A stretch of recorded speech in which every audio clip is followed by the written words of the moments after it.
You're listening to the Off Balance Podcast, where faith, family, and business collide. Hosted by Brooks Deming, Doctor of Business Administration, business coach, and resilience expert. Each episode features real-life conversations to help entrepreneurs like you build resilience and lead with confidence.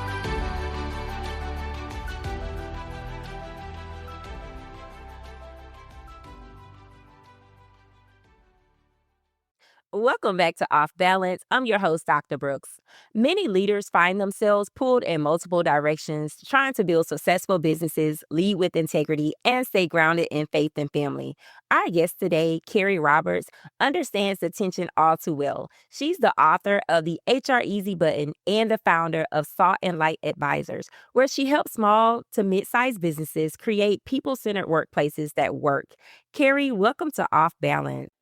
Thanks for having me. Thank you so much for joining us today. So I told the listeners a little bit about who you are and what it is that you do, but can you give them more information about yourself? Yeah, so I spent about the first 20 years of my career in corporate in a number of different industries, from distribution to finance to higher education and then to insurance, and ended up launching my own firm in April of 2023, Salt and Light Advisors. And we focus on setting the foundation for small to mid-sized businesses when it comes to human resources. Most of these organizations are too small to really dedicate resources to hiring a full-time HR person. And so we come alongside them either from a fractional perspective or a membership perspective and give them the support they need. So we have several different offerings, whether it's group settings. I do an HR specific focus teaching each month and then give resources like templates and checklists and downloadable options for them, or I can do one-on-one with them and their organization. So it's really fulfilling because most of these small to mid-sized business owners have employees and they have needs, but they don't really have the financial means to hire a full-time person. So I'm able to come alongside and really make an impact. What moment in your career prompted you to start your business? I had never really had a dream to be an entrepreneur. My father went out on his own when I was 5. And as I was growing up, my mom would always say things like, "Oh, your dad has a client here," or "Dinner's going to be cold." And so I had always thought I would work in somebody else's organization. And I did that for 20 years and really didn't find myself any more balanced in someone else's organization than my father did running his own. And so when I was working in the insurance industry, I saw an opportunity that essentially my role, I felt, could have been a contractor. And being an HR person, I know what all of that looks like as far as the difference between W-2 and contracting work. And so I reached out to the leader of that organization and said, "I think you could save some money if you would have me be a contractor instead of a W-2 employee, so you could nix my benefits and I could charge you hourly and I could go out on my own and you could be my first client." And I was like, "Just think it over." Something that I've been thinking about for about 6 months, and I just think it's a better fit for the organization. And maybe I would go out on my own and you could be my first client. And I was on vacation when we had this phone call, and within 24 hours, the CEO, the person that I was talking to, and the head of HR called me back and said, "Yeah, that sounds like a great idea." So I remember I walked into the other room in our VRBO with my husband, and I was like, "I have to pick up a website and a business name and an LLC and get all of that situated." So by the time we got home from our vacation, we had set all of that up and started a bank account and was ready to roll. So really, it was that opportunity intersecting with the desire, and the timing was right. And I feel like God just opened the door and I stepped through it. And it felt pretty wild because I had this impression on my heart that Salt and Light Advisors, or Salt and Light, was going to be something for me, whether it was going to be a women's group or something in my life. But I hadn't really thought it was going to be an HR consulting firm. That wasn't in my mind. I just knew it was going to be something. And so I knew immediately, okay, I've got to have a business name. It's going to be Salt and Light something. And we started looking what web domains were available. Salt and Light Advisors was, and I was like, all right, that's it. And it's just stuck. So it's been a really fun 2.5 years ever since. I can imagine that starting your own business can be scary. What have you learned about yourself on your journey as an entrepreneur? Oh, it is wild. I was a chief operating officer before, and that comes with a lot of pressure being a C-suite executive. And I was a partner at my firm and a shareholder and all of that.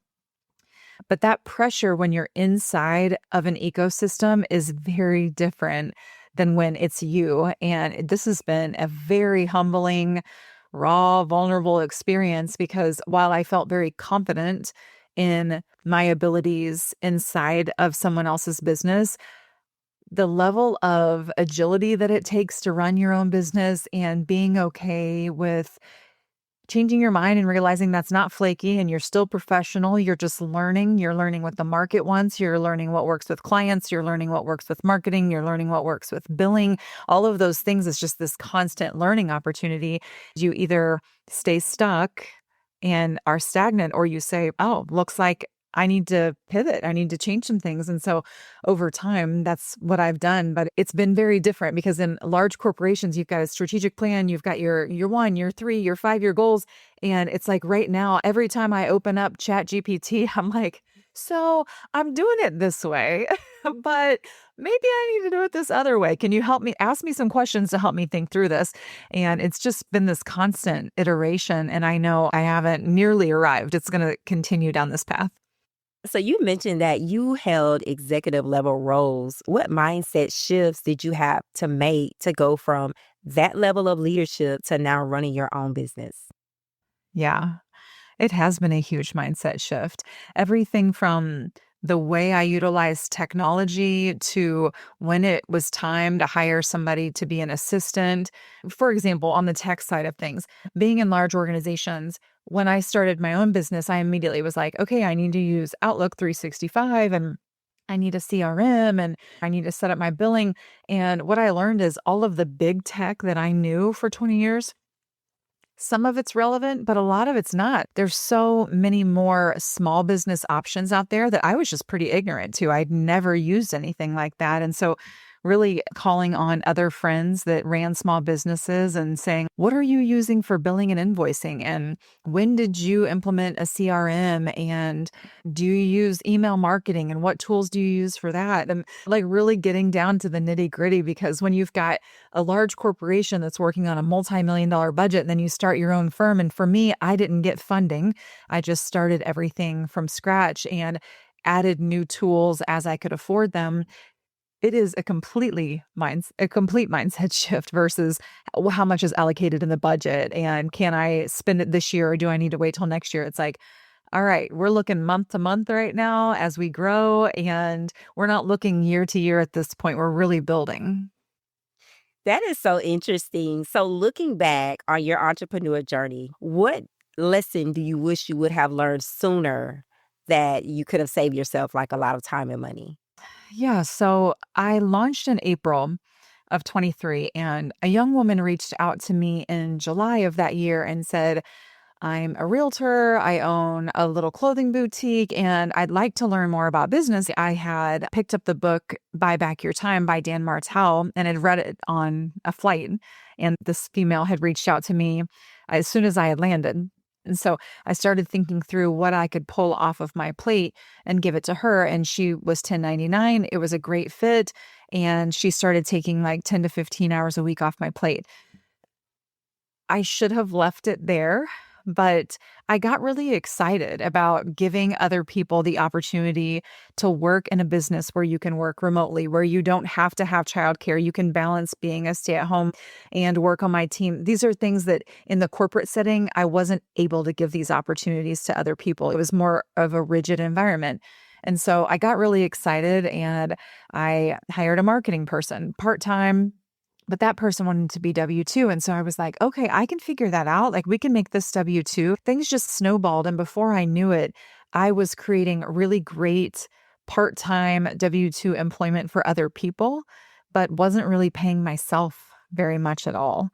And so I went down that path and it took me a couple of years to really think, okay, am I running this? I'm running it like a nonprofit, even though it's a for-profit business. I'm running it like it's a purpose-driven organization, which it is, but I also need to run it and make some money for myself. And so I had to reevaluate and go back to, all right, Individuals can be contractors.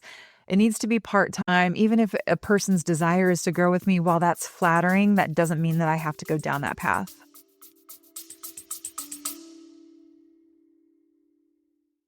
Are you tired of pushing forward but still feeling stuck? You've tried motivation, books, and other programs before, but consistency, boundaries, and resilience still feel out of reach. That's exactly why Dr. Brooks created the Rise coaching program. In just 8 weeks, you will walk through a proven framework to help you get rooted in purpose, identify boundaries, strengthen resilience, and execute with consistency. Imagine finally saying no without guilt, bouncing back faster from setbacks, and leading with the confidence you know you were created for. If you're ready to stop spinning your wheels and start building momentum, this is your moment. Visit brooksdeming.com to book your spot in the Rise coaching program today.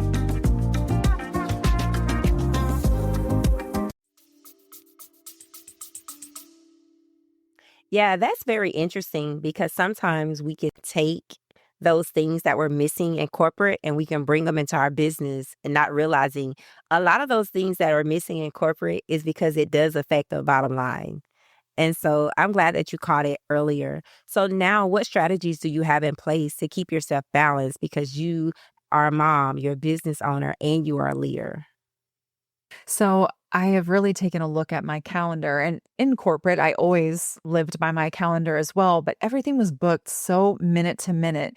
And part of the beauty of entrepreneurship is it doesn't have to be that way. You don't have to sit down at your desk at 8 a.m. and get up at 5 p.m. and take a set lunch. I really had to get out of that mindset to stop going into my office and sitting down all day and forgetting to eat. I don't have to run my life like this anymore. It's taken me a while to get to my ideal day and my ideal work week, but I don't step into my office before 9 o'clock in the morning. I take care of my momming first, whether that's packing lunch or running my son to school, starting a load of laundry, thinking about dinner for the evening, doing the things that make me feel really good and secure as a wife and as a mother. So I do that first and foremost. And sometimes that includes me hopping. I've got a sauna at home. So me hopping in the sauna and then the shower or going outside and taking a quick walk with my dog. So really starting my day not as a professional. And then I don't schedule anything before 9 a.m., but the very first thing I schedule on my calendar is admin work for me. So I can get caught up on emails. And so I make sure that I've got all my billing in check and all of my contracting and everything's in order for the day. I used to allow people to dictate my schedule. So if someone wanted me at 9 a.m., the answer was yes. If someone wanted me at 8 a.m., the answer would be yes. Even though I'd rather not sit down in my office until 9, sure, if that works best for you, then I'll do it. And I don't do that anymore. I make sure that I've got my time blocked. So I start it with my admin work and then I move into marketing and business development. And then I block time for myself for lunch, which usually is a walk with my dogs and something nourishing for my body. In the afternoons, I have my focused client time. And so I have got time for deep work and then client meetings after that and really blocking my day. And that's what works for me. I am really focused mid-morning. And so I want to do work on my business during mid-morning. And then in the afternoon, when I'm refreshed, I can come back after my work and really focus on clients. And learning what works for me and what's life-giving and what makes me feel balanced between being a wife and a professional. I'm thrilled that I'm finally there. It's a learning process. Yeah. Was there like a specific moment that made you realize that you needed to put yourself first in order for you to be the best mom, the best leader, the best wife? It was really a moment with my therapist that I was working through. And I'm going to jump off the deep end a little bit here, but you asked the question. So here we go. Essentially, I was talking through some things with my therapist and I was talking through professionalism and what I felt like being a professional looked like. And she was asking me some questions about what I feel like that is. And it's honoring commitments. It's staying true to my word. It's being very reliable. It's doing what I say I'm going to do. And so she was asking me sometimes that people haven't done that. And so I was talking her through a time when a client had signed a contract with me, but based off of the declining revenue in her business, she wanted to back down the contract with me, and I allowed it to happen. And then a couple of months later, the same thing had happened in her business, and so she wanted to back down the contract with me again. And I paused and thought, maybe we're not aligned. I'm allowing, and I'm loyal and so committed that I wouldn't do that to someone else. And I started thinking through times that maybe I've had personal commitments and maybe I haven't felt the best, but I told someone I was going to do it. So gosh dang, I'll take a pain pill or whatever and go do it even if I've got a headache or if I'm not feeling like it. And even if my body's telling me that I need rest. And what I realized was other people, I'm allowing them to be flexible and honoring their time, their finances, their body, but I don't do it for myself. And it was a huge wake-up call to me that I feel like I'm serving God by being committed, but really I'm turning other people into God and being overly loyal and committed to people and not being loyal and committed to this vessel that God gave me. And that those intuitive pings that I feel in my gut that I need to listen to. And so that's been a hard shift and something that I continue to work through, but it's opened my eyes to times where I've done things for other people that are inconvenient for me, or maybe something I don't really want to do, but someone needs me to do it, so I do it. And so really learning boundaries and putting those into place and honoring myself. I still want to be a woman of my word, but balancing the needs of myself and my family and really making sure that I show up in business in a way that's honoring to the commitments that I've made to my clients. Thank you so much for sharing that because I know a lot of my listeners, they struggle with creating boundaries. When I speak to many of them, they feel that they're going to miss out on something. So can you share how creating those boundaries have just changed your life in such a great way? Yeah. So that one client example that I gave of when for the second time she wanted to back down a contract, I was like, oh, I was thinking about the revenue. So she was a fractional client, so it was a decent amount of revenue, but she was backing down her revenue with me because of her financial situation and her needs. And so I was like, gosh, I better go recoup that revenue. Like I need to go out there and find a client to fill that. But the very next week I had a couple of speaking engagements set up. And so I was like, I'm going to get through these speaking engagements. I had 2 speaking engagements in 2 days. And one of them was around 100 people, and the next one was around 150 people. So they were sizable. And so I was like, you know what? I'm going to focus on this. And then once I get back from those, then I'm going to hit the ground running and I'll recoup the clients that I need to backfill for that revenue. And so I gave it my all for both of those sessions on the way down, just rehearsing what I was going through. And for one of them, I listened to a podcast to inspire me on the topic, just praying, Lord, give me the words. Let me reflect you. Let me deliver here. Let me bring them value. And after both of those, within 4 days, not only had I recouped the revenue that I had lost from that client, but I've added 4 new clients since then. And that's blown the revenue out of the water. And so really removing what wasn't aligned with me gave me the opportunity to draw in clients that are more aligned. And with that learning that I had from setting that boundary and saying this isn't the right thing, I've showed up differently for the next clients. And so I know that I won't have that issue because I'm being more clear on expectations and what I will deliver and what I expect out of a client. It's that leap of faith. It's that trust that, okay, this isn't right for me. And it's taking more time or it's making the wheels wobbly in my business. So I need to let it go. And then just let the abundance come in. Let God do his thing. He's not in a shortage of blessings. And so really allowing that opportunity to come through, I've just seen time and time again that pay off. That is really interesting because sometimes we try to hold on to something, and if we let go, it'll allow God to put other things in our hand because he can't put anything in a closed hand. And so I am so glad that he showed you quickly that your business is a salt and the light, and your business is founded on me. And so I am going to take care of you. So that is beautiful. And so when it comes to operating your business, what strategies or tools that do you use that kind of set you apart from other HR firms? Yeah. So after being in HR for 20 years, I wouldn't say I've seen it all because people continue to surprise me. You know what I mean? People, they show up in life. And so I still feel like I'm learning something new every day. But the message that I get across to small to mid-sized business owners is I am not surprised. I don't want you to feel ashamed. Like you are good at your thing. Let's say it's construction company or it's a law firm or it's an accounting firm. That's your thing. I do HR. So when you come to me, I don't want you to feel ashamed. Oh my gosh, I'm embarrassed to say this, but I don't have X, Y, and Z, or here's an issue, or this person's not performing and I've just been letting it go. I've seen a lot of that. And none of that is a huge shocker. When we're running businesses, a lot of times we're trying to do client acquisition, we're trying to pay the bills, and we're letting some of the people stuff slide, and we're just hoping it doesn't rear its head, and we're just hoping we don't get sued in many cases. And so we've let it slide and hoping that we've just hired the right people. But every once in a while we make mistakes, or the people that work for us show up as humans and stuff gets messy. I try to be very clear that I am going to help you understand what the risks are, but it's your business.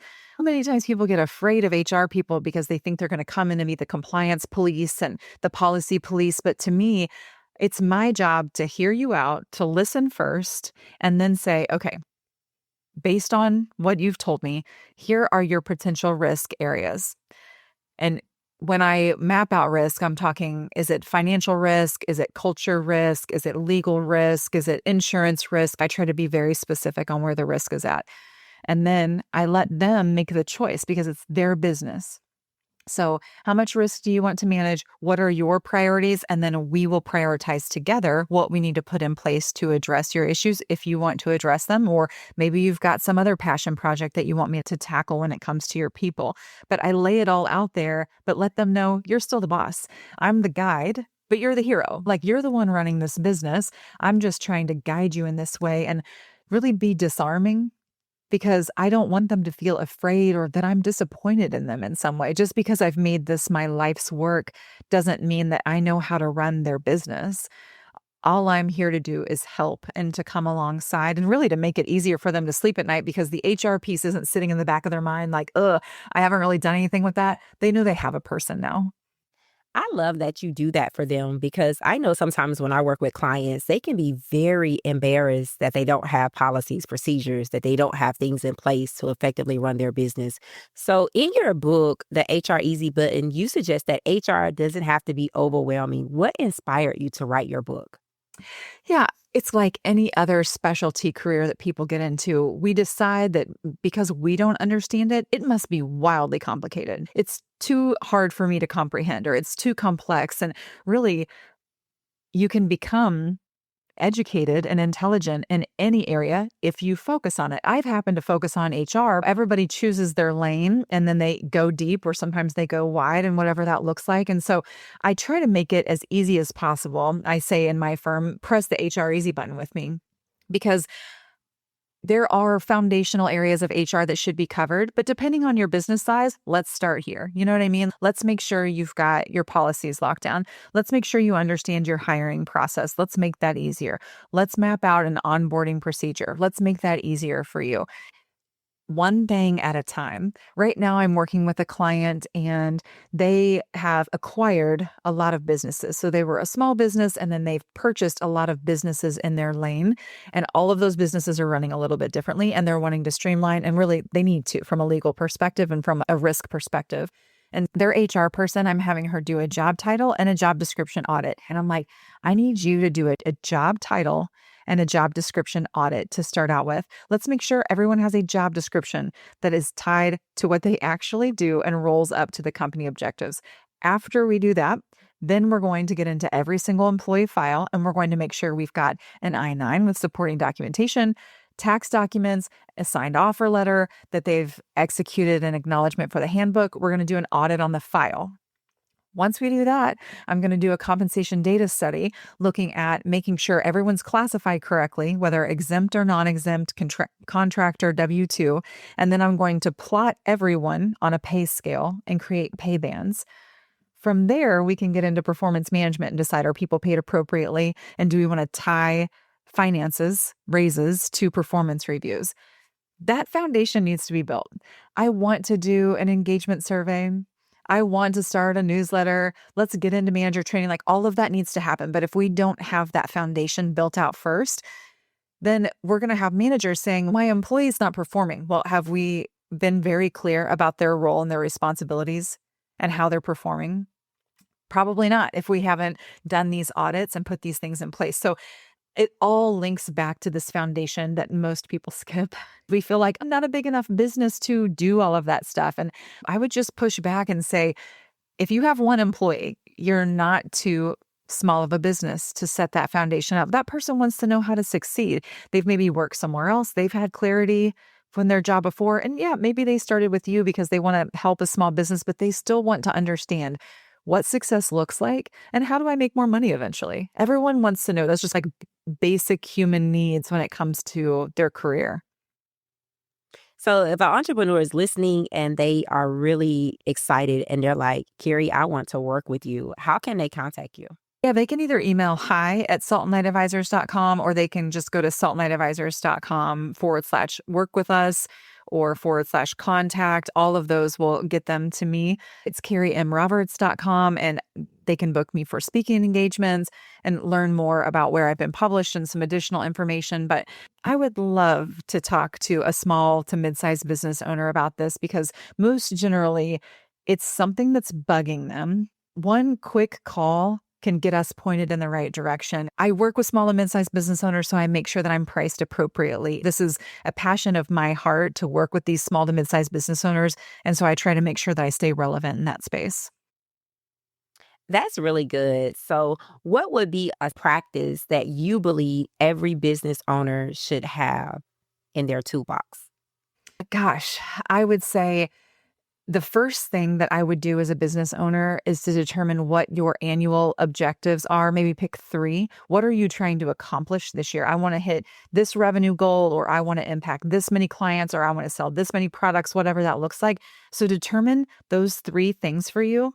And then use AI and the tools available to you to say, how do I break down these objectives to quarterly rocks and then monthly goals and weekly tasks so I can accomplish these? And if I have these 3 employees, how do I include them in this whole process to make sure that they know what they need to do every day when they show up to work? That's a fairly simple exercise that I recommend everyone runs through, and use AI to bounce ideas off of. Push your goals in there, or if you don't know what your goals or objectives are, say, help me think through what my 3 business objectives are for 2026. Ask me the questions that I need to be thinking through to get there, and AI can help you walk you through them. How do you see your work impacting people in the future? Yeah, my goal is to keep my books full, but my number one goal is to add more small businesses to my most affordable option, which is called HR in a Box. It's a monthly group call where I get on and I teach on a different foundational HR topic every single month. And then afterward, I gave them an employer responsibility checklist and an audit checklist to run through. 2 months ago, I did it on hiring. Same deal, gave them a job description template, a classic job analysis checklist, some tools that they could take and apply in their business immediately. This month, I did it on onboarding. Same deal. I wrote onboarding templated emails, gave them onboarding checklists. And so I do the teaching portion, and then I open it up to live Q&A. So these small to mid-sized business owners can ask me specific questions about their businesses. And so the charge for that is $450 a month. It is very affordable, but I want small business owners to have access to this. So they've got the group setting, they've got the Q&A with me, the resources available to them, and then email access with me in between. I price that very intentionally to make sure it's accessible to small to mid-sized business owners. And I want to see that group explode. I've got a good core group in it already, but I want to see more small business owners join that and get that value. And that price that you have that price at, that's an amazing price.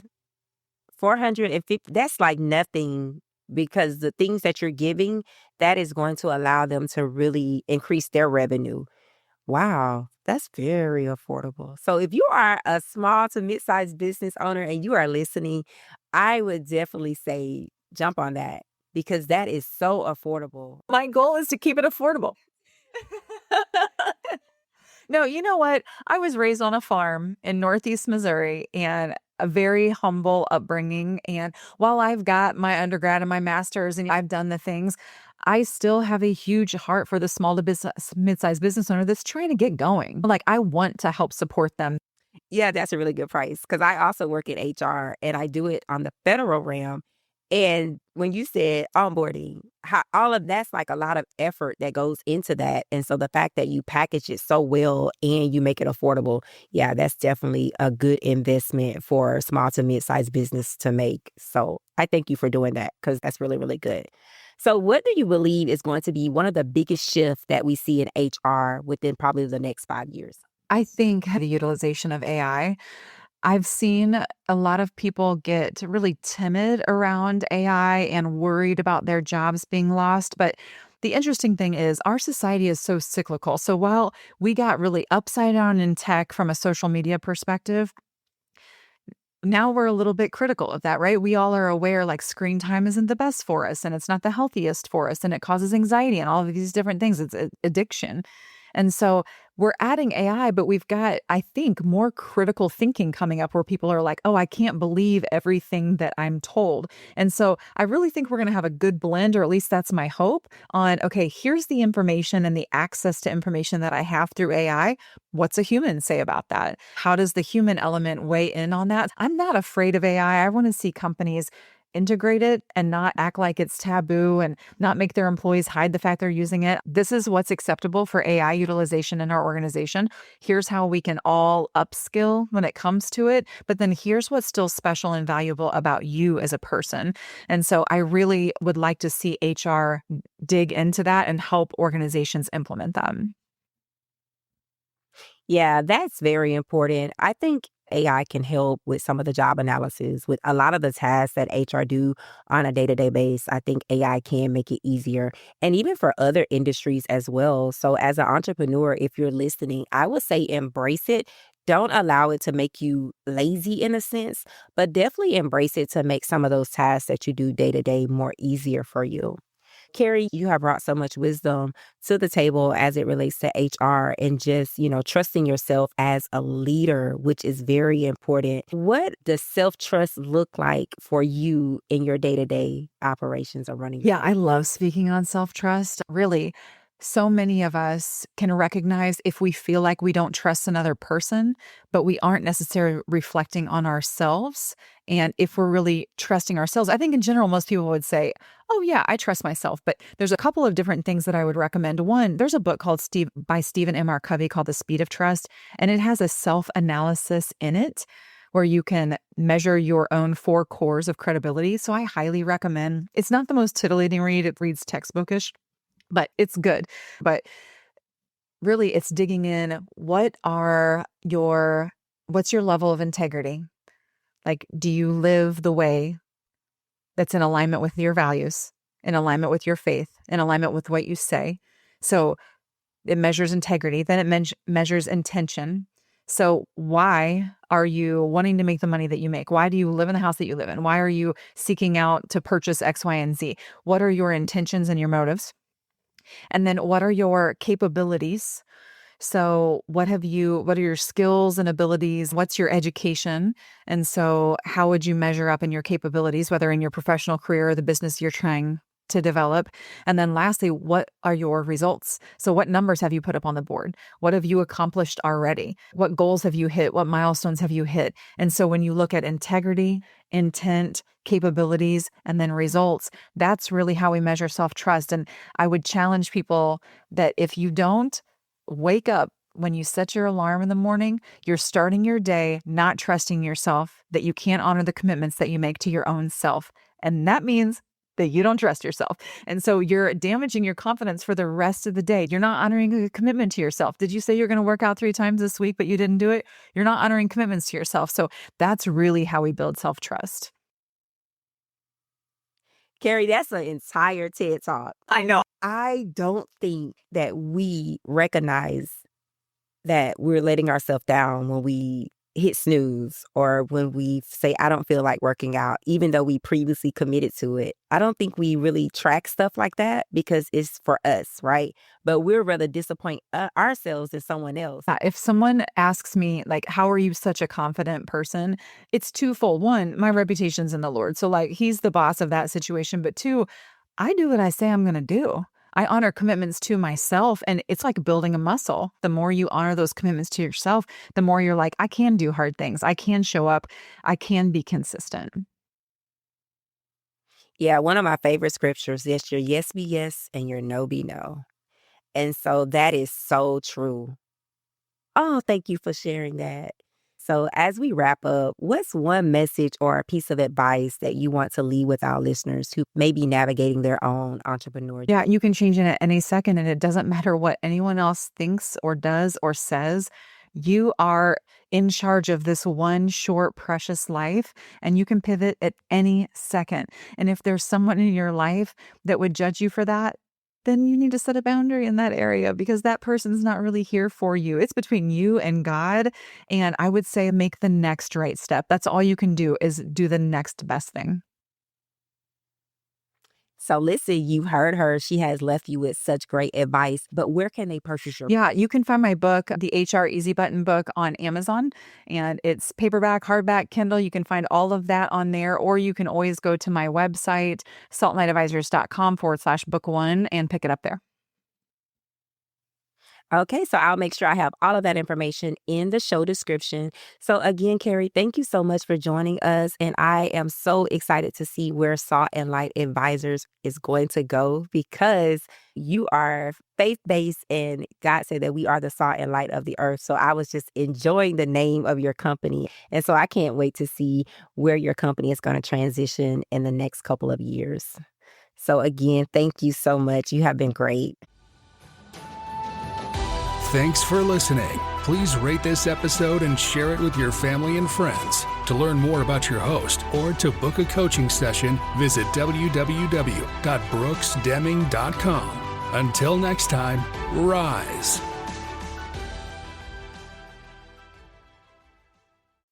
Hi, I'm Tiffany of Tiffany Brown Designs. With over 20 years of creative experience across industries, I create and elevate brands one design at a time through intentional graphic and brand design, polished film and video editing, and creative artistry. Even the music you're hearing right now, that was produced by me. I also create custom tracks for websites, intros and outros, and content. So what are you waiting for? Visit TiffanyCBrownGD.com and let's bring your vision to life.